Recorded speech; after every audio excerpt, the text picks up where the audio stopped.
বিধানসভায় ব্রাত্য বসুর মন্তব্যের প্রেক্ষিতে এবার বেনজির তাকে আক্রমণ করলেন অর্জুন সিং। অর্জুন সিং তিনি কি বলছেন যে ব্রাত্য বসুকে পেটানো দরকার ছিল। একজন মন্ত্রী কিভাবে ভারতবর্ষের তুলনা বাংলাদেশের সঙ্গে করেন? ব্রাত্য বসুর মতো দেশদ্রোহীকে পেটানো দরকার ছিল, হুঙ্কার দিয়েছেন অর্জুন সিং। অর্জুনের মতো নেতা বাঙালি, বাংলা ভাষা শুনলে মারতে আসবে, এটাই স্বাভাবিক।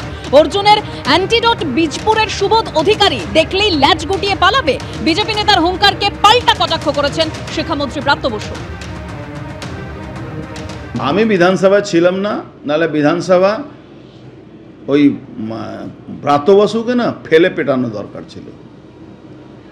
ভারতবর্ষের সংবিধানের ভারত দেশের এগেনস্টে বাংলাদেশের তুলনা ভারত সঙ্গে করবে, এই ব্রাত্য বসুর মতন দেশদ্রোহী লোকদেরকে ওখানে ফেলে পেটানো দরকার ছিল বিধানসভার মধ্যে। আমি ছিলাম না বিধানসভা, না তো আমি ওকে বুঝাতাম, আপনি থাকলে পেটাতাম ধরে।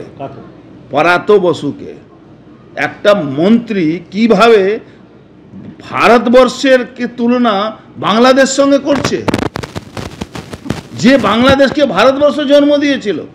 এ তো নতুন কথা কিছু নয়। অর্জুন সিং এর মতো থার্ড গ্রেডের বিজেপি বাঙালি বা বাংলা ভাষা শুনলে মারতে আসবে, এ তো জানা কথা। আর অর্জুন সিং যদি বলে থাকে আমি বিধানসভায় যদি থাকতাম, দুই, আপনাদের জানিয়ে রাখি অর্জুন সিং এ জীবনে আর কোনোদিন বিধানসভা বা লোকসভায় যেতে পারবে না, আজীবন ওকে যদি হয় বড় জোর কাউন্সিলর হয়ে কাটাতে হবে। বিধানসভায় যদি থাকতাম, বিধানসভায় ঢোকার স্বপ্ন, লোকসভায় ঢোকার স্বপ্ন অর্জুন সিং এর শেষ। তিন, যদি তাও বা অর্জুন সিং ঢুকত বিধানসভায় এবং যদি বাঙালি লোককে মারো বলে তেরে আসতো, ওখানে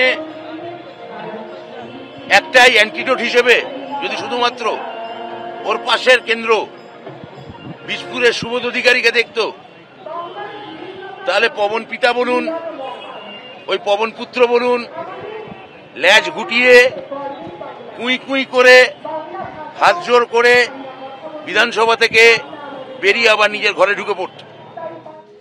গতকাল বিধানসভায় ঠিক কি হয়েছিল?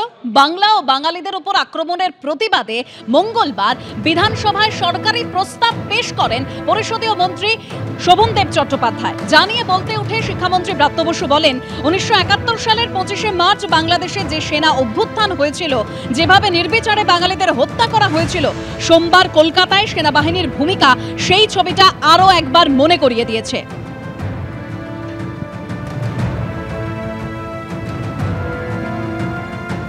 আমি কালকে পরিষ্কারভাবে পাক সেনাবাহিনীর সমালোচনা করেছি ঢাকার ঘটনার পরিপ্রেক্ষিতে। আপনারা বলতে পারেন যে সেই ঘটনার সঙ্গে এই ঘটনার তুলনা হয় কিনা, সেটা অন্য প্রসঙ্গ।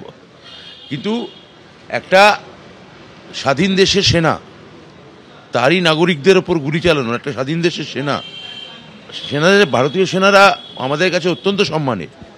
কিন্তু যদি কোনো বিজেপির কথায় আমাদের আন্দোলনের মঞ্চ যদি কেউ ভাঙতে আসে, তো স্বাধীন দেশে এটা কি ঘটতে পারে? আমি তো এই কথাটা বলেছি। এই কথাটা গুলিয়ে দেওয়ার চেষ্টা করে বিশেষ কিছু বিজেপি করতে পারবে বলে আমার মনে হয় না।